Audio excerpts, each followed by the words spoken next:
Sharma sir, फिर मैं अब अपने सवाल पर लौटता हूँ कि वो जो मैंने मेरा सवाल सवाल सुन था लिया था, क्या। मैं उसी का जी उत्तर दे रहा हूं आपके सवाल का। देखिए, दो जी। बड़ी जरूरी बातें हैं। नई दिल्ली की आप सीट की बात करें, जहां हम्म रेस में अरविंद केजरीवाल जी, परवेज वर्मा, संदीप दीक्षित, तीनों हम्म दिग्गज, तीनों हम्म दिग्गज। और ये दो जो दिग्गज खास तौर पे परवेज वर्मा और संदीप दीक्षित, ये पूर्व सांसद भी रह चुके हैं। तो अपने आप हम्म में समझ सकते हैं कि क्या इनका जो ओहदा है और जो पकड़ है राजनीति पे, वोटर पे, उनके साथ हम्म जो इनका एक सीधा संपर्क है। तो देखिए, ये बहुत ही रोचक मुकाबला है। और गौरतलब बात यह है कि 23 ये हम्म छोटे विधानसभा क्षेत्रों में इसकी गिनती होती है नई दिल्ली की, क्योंकि कम वोटर हैं यहां पर बाकियों के तुलना में। विकासपुरी की बात करें और बुराड़ी की बात करें, बवाना की बात करें, ओखला की बात करें, तो वहां हम्म उनकी तुलना में नई दिल्ली, चांदनी चौक, ये लोग छोटे विधानसभा क्षेत्र बोला जाता है इनको, वोटर कम है यहां पर। तो 23 उम्मीदवार, सबसे हम्म ज्यादा उम्मीदवार अगर कोई चुनावी मैदान में है तो वो नई दिल्ली से हैं। तो अपने आप हम्म में ये भी बहुत दिलचस्प बना देता है इस मुकाबले को। और दूसरी बात है, क्योंकि आपने वो जिक्र करा जी कि हमारे मुस्लिम भाई बहनों के वोट के बारे में आपने बात करी, और फिर कांग्रेस का जिक्र करा, ओवैसी की हम्म पार्टी का जिक्र करा, तो उस पे हम्म मैं बतौर पत्रकार जो समझ रखता हूं, मैं ये बोलूंगा, दिल और दिमाग दो अलग अलग चीजें हैं। हम्म दिल में, अगर आप खासतौर पे मुसलमान भाइयों की बहनों की बात कर रहे हैं, तो दिल में उनके कांग्रेस बसती है।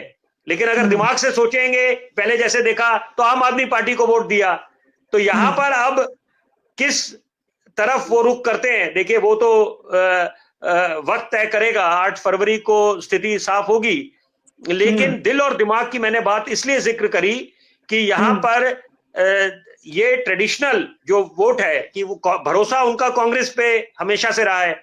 वो समझते हैं हम्म कि वही कांग्रेस सही मायने में उनके रहनुमा है, और वो उनके तकदीर बदल सकते हैं, उनके जो काम रुके हुए हैं उनको मुकम्मल कर सकते हैं। और फिर एक हम्म विकल्प आया आम आदमी पार्टी के रूप में, तो यहां पर ये स्थिति बदली फिर। लेकिन अभी दिल और दिमाग की जो ये एक असमंजस की स्थिति है, तो उसमें वोटर के विवेक पे ये सब कुछ निर्भर करेगा कि वोटर अपना किसको वोट डाल के आया है, किस पे भरोसा जताया है। क्योंकि आज की लगता है मुझे चर्चा की सबसे जरूरी बात है कि पहले, कुछ समय पहले एक नारा चला था कि हम्म प्रधानमंत्री के लिए आंख बंद करके नरेंद्र मोदी जी, हम्म मुख्यमंत्री के लिए अरविंद केजरीवाल।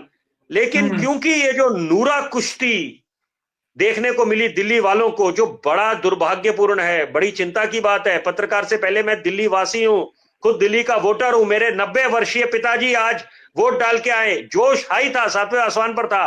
तो वहां से चुनाव आयोग वहां से बोला कि आपके लिए व्यवस्था कर दी जाए, बड़े वरिष्ठ सुपर सीनियर सिटीजन बोला जाता है।